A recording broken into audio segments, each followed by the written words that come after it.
Welcome back at WNST. Jasmine Baltimore and Baltimore Positive. We are positively celebrating our 25th anniversary. We're releasing our WNST Stories of Glory. It's all brought to you by our friends at Curio and Foreign Daughter. We've got a big segment about cannabis, wellness, and education this week with our newest sponsors as well, and find it out at Baltimore Positive. We're also doing a Maryland Crab Cake Tour with the Maryland Lottery and Window Nation and our newest sponsors in Jiffy Lube. We're doing that on Friday. We're going to be at Fadley's, and then next Thursday at Coco's. I have the Coco shirt on. This is a guy that knows the Maryland Crab Cake, even though for me, anything south of Columbia, you get down there to Laurel, Lanham. Yeah, it's DC. They say DFA.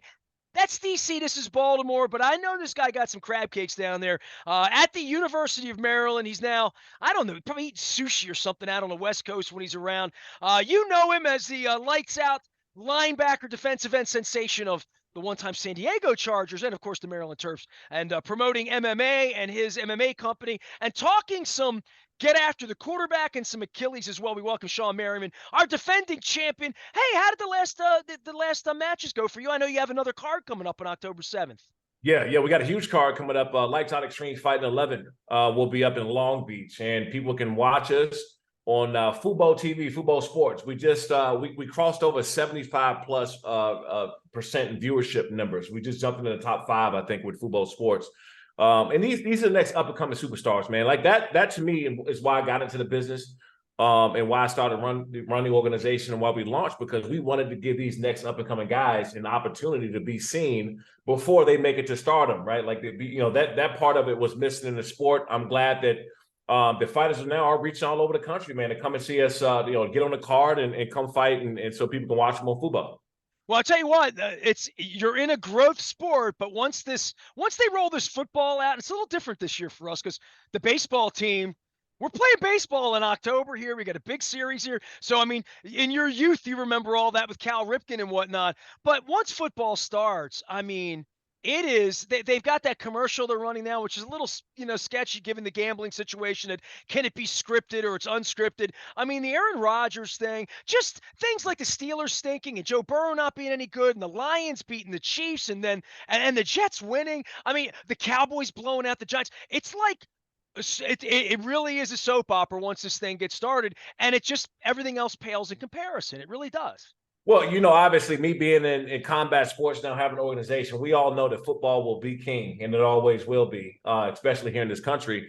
But, and because I played, I understand why, right? Like, you're emotionally attached to what's going on. You're emotionally attached to your favorite team, your favorite player. And so if you see a guy like Aaron Rodgers go down on the 4th play of the game, and you've been waiting this whole offseason, you've been watching Hard Knocks, you've been, hearing all the stories and tuning in, and your favorite player goes down, the first game of the season, 4 snaps in, you're emotionally invested in what's going on, man. I'm even watching that game. I mean, he runs out there with the flag on 9/11, and the lights are going, and I'm sitting there, I'm shaking. I mean, this is a emotional thing, even for me, as a former player. So I can only imagine what a fan feels like. I started covering the Ravens in '96, and Rob Burnett was my first friend on the team. He ate with me at Hooters the day they announced the name of the team, before they announced the name of the team, actually. He was on the junket from Cleveland to come over, and he got hurt, really bad, crutched up. And I covered baseball. I played baseball. I had been around hockey players that had been injured and stuff. But seeing him on crutches, at that period of time, and seeing your livelihood, seeing what happened to Todd Heap, who I knew pretty well, who had a hard time getting back on the field. And then, even Joe Flacco having it taken away and sitting and talking to him about, all right, you're trying to come back even after you win a Super Bowl and prove yourself again and be what you used to be. Tom Brady, he's won what? 5 Super Bowls since the really bad injury. I mean, amazing, but getting your headspace around it. I know this is something that you dealt with. I had never dealt with it until 2006 in my adult life. I lost a finger when I was a kid, but just spending a summer not being able to move and wondering when you're going to move again and having it hurt like hell. It didn't take away my salary. It changed my whole. I was 38 years old, Shawne. I've been doing sports my whole life. Once I saw holy every part of it sucks, and you've been through this. Yeah, and it's the toughest thing to do, right? Because the expectations, the off-season workouts, the promises to your team. I don't know if it was Sauce Gardner, the wide receiver there, who Aaron Rodgers came and said, "Sorry, kid," and apologized. I mean, it's a lot of things that's behind the scenes. I think, and the craziest part is when I hear people say, "Oh, well, he's still making $20 million this year." Or you can't replace that feeling of going out there with your teammates and getting hurt, feeling that feeling of letting them down, letting the fan base down. And now you're in rehab, watching them going out to practice every day, and there's nothing you can do to help, right? A good or bad game, you can't get in there and help your teammates. There's no feeling like that. And with the Achilles, especially with Aaron Rodgers, this is a long road to recovery. I heard when I blew my Achilles. Give me your story. When and where did yours happen? I had a partial tear, and it was the same kind of thing that Richard Sherman had when he tore his Achilles. You had a partial tear where it was about a 30 or 40% tear. I went to go see Ron Anderson in North Carolina, who's one of the best foot and ankle doctors in the country. They didn't want to do surgery on me until it was more than 50 or 60%. They were almost wanting it to be a clean snap like Aaron Rodgers had, because you can go in and fix it right away. Mine was happening gradually, right? It tore 40%, 50%, and it got up to about 75, 80%. That's when they went in and did it. But you can feel that thing popping. You can feel it tearing. When Aaron Rodgers got up, and let me kind of bring you into the psyche of what happens with this Achilles injury. When he got up the first time, he didn't know, right? Because it just feels like you've been kicked. And that ligament from the heel detaches from your heel and it rolls up into your calf. And so when it happens, it just feels like someone kicked you. Dude, you're making me hurt like hell just talking about it. Like, no, and it is, and it's not painful initially because it just feels like someone kicked the hell out of you. In fact, when it happened to me, I was chasing Michael Vick when he was there with the Eagles, and I sat on the ground looking around, and there was nobody near me 15 yards. I thought one of my teammates had kicked me. And so you have that feeling, you stand up and you realize that it's a serious injury. Your foot drops straight down. It doesn't have a ligament to pull it back up. So I sympathize with Aaron Rodgers because of the pressure and the responsibility that he had with that team, the organization, and him getting paid, finally getting out of Green Bay. I sympathize for him with that. The only thing is, I think he'll come back. If he really wants to go and play again and not hang it up, I think he'll be completely fine. Shawne Merriman is our guest. We're going to talk some MMA. We're certainly going to talk some Terps. He watches the Terps every week as well. You mentioned, Achilles injuries. We had J.K. Dobbins here over the weekend. You talk about getting paid or not getting paid. You went down that road to making sure you get paid for what you do so you can do these things that you're enjoying later in life after your retirement. Boy, these running backs, man. Chad Wiesling's a local agent here. I'm sure you know Chad, being a Terp guy too here locally. I had him out for a crab cake on our tour. He was the Josh Jacobs working on that deal. Boy, the running backs get screwed amongst all the guys. All you guys play hard, and there's an investment mentally, spiritually, physically, for lifespan, all of those things for your families. But the running backs, and to have this happen to this kid again here. I saw people in tears here. I understand it. There's nothing like coming back from a major injury and having another major injury because you've worked so hard. That rehab process is grueling. That therapy, the pain, the certain days you don't want to get out of bed because you're in so much pain. All these thoughts about whether you can even still play again. If you do play again, will you ever play at that level? And you finally get back there, and then you go out and have what he had with that Achilles, and it's such high hopes, man. Like even me, as kind of a former player and watching what they're building with the Ravens, I couldn't wait for J.K. Dobbins. I couldn't wait to see him want to feel healthy and what he was going to be able to do to that team. So I know the psychological fight that you have with yourself on a day in and day out basis when those things happen. I'm sure some days now at this point for sure he's like, man, this is just not for me, right? This not in the deck of cards for me, and I'm sure he's thinking about retiring, moving on, and not playing. That goes through your mind. It goes through everyone's mind. So I always sympathize when I see guys like that, who make it back and have something like this happen. So for you, week one, you had a lot of week one, some wins, some losses, some big wins, big losses, whatever. We wait all year for this, right? And this is the hardest week of the year because you're either thumbs up or you're thumbs down for a week.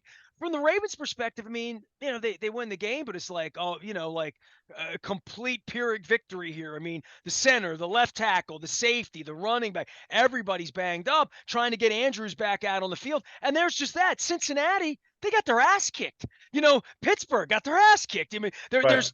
there's places where you feel like I don't know that we've ever felt worse about a week one win around here than we did with the injury report this week.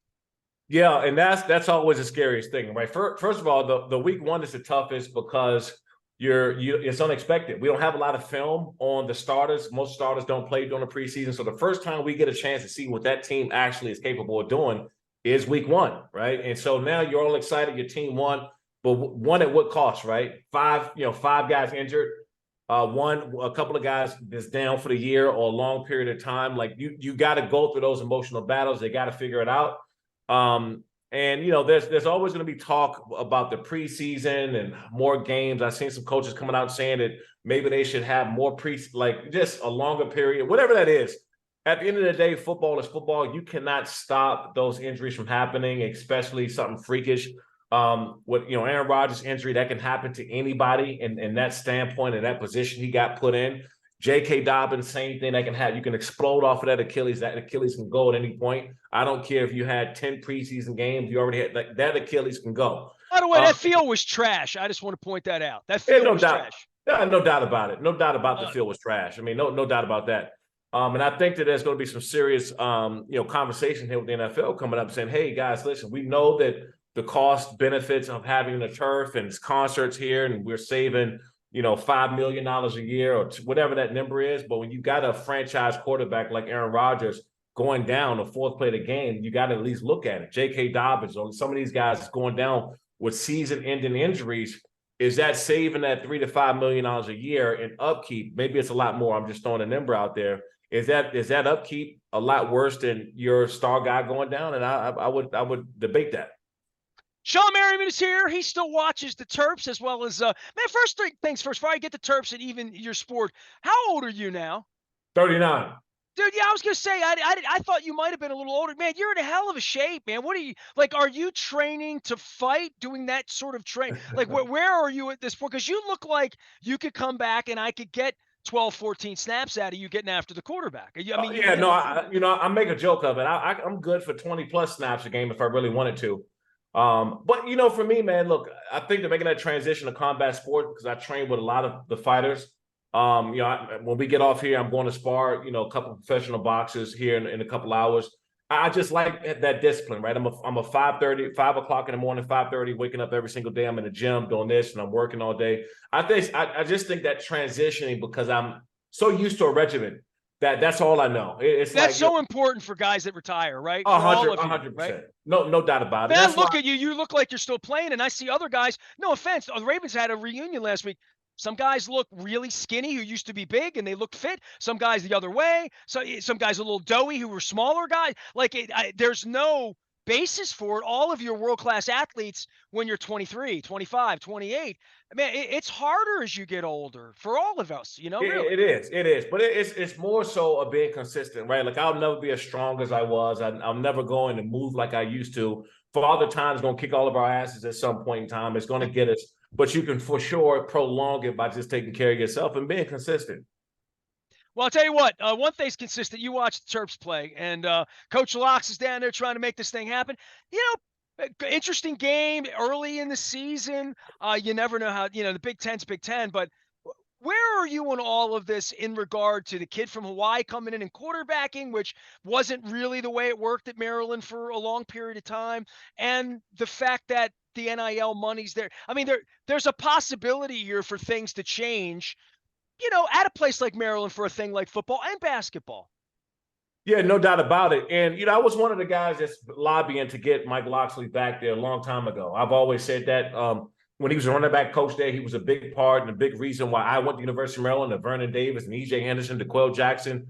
You name it. He was a big part of us going there because we all trusted him, not only as a coach, but someone that you maybe look up to as an uncle, right, or a big brother or something like that. And you just had that feeling. I always said this. If the DMV kids from DC, Maryland, Virginia, they stay home, the top players, Maryland can play with anybody in this country, period. Those guys that leave the state, leave the area and go to Penn State or Florida State, Florida, these are Alabama, they go to these other schools, it's kind of breaking everything up because of the NIL deal, because Alabama's able to offer more money, they got their access more money. But Maryland has a shot right now. Look at the team. Look what they did last year. They just got to go out and win the games they're supposed to win, right? You're supposed to be Charlotte. You're supposed to be Townsend. You're supposed to be last year when they dropped against Northwestern and Purdue. And like, you're supposed to win those games. The games that's going to be in the middle that is going to be tough are the Michigans, are the Ohio States. Those games, you're going to be in a physical battle, and you got to win one of those bigger games in order to get the notoriety that you're looking for as a program. But if you're not excited about the Terps right now, man, I don't think you got a pulse. I mean, they got a real shot with the teams that they have. Two-way quarterback just crossed over the 8,000 yard mark, the first quarterback in history at University of Maryland to do that. They got something special. They just need to go and handle business. Well, you're handling your business with the MMA. You got a card coming up on October 7th. We couple of weeks from now in the NFL parlance. Tell me about where the sport is. I see stock market stuff and I see crossover stuff, and the wrestling world's changed, the boxing world's changed. You're in this space to be, as you said, maybe a first step for some of these guys. But I know you're looking to grow your business as well, and that's just you don't see a ceiling on this. No, it's no ceiling. I've never gotten into the debate about trying to be UFC. I think that us offering these guys an opportunity to get there is really cool for us. And more importantly, man, I'm fan oriented. I've always been fan first, and the fans will tell us where they perceive us being in this sport, right? Which level of organization, where they kind of put us at. We want to keep delivering great fights on FUBO. These numbers that we have on FUBO, the fans are telling us exactly that, hey, you guys are doing a good job. We're watching more. We're paying attention to these up-and-coming guys. So we got a big card, October 7th. We'll be live on FUBO at 7 p.m. Pacific. And this is there's no pay-per-view. This is these FUBO. Yeah. Right? This is on FUBO. Just be on FUBO Sports. If you guys don't have FUBO, get it. They got this new multi-view that's super cool. You can watch like 3 or 4 things at one time.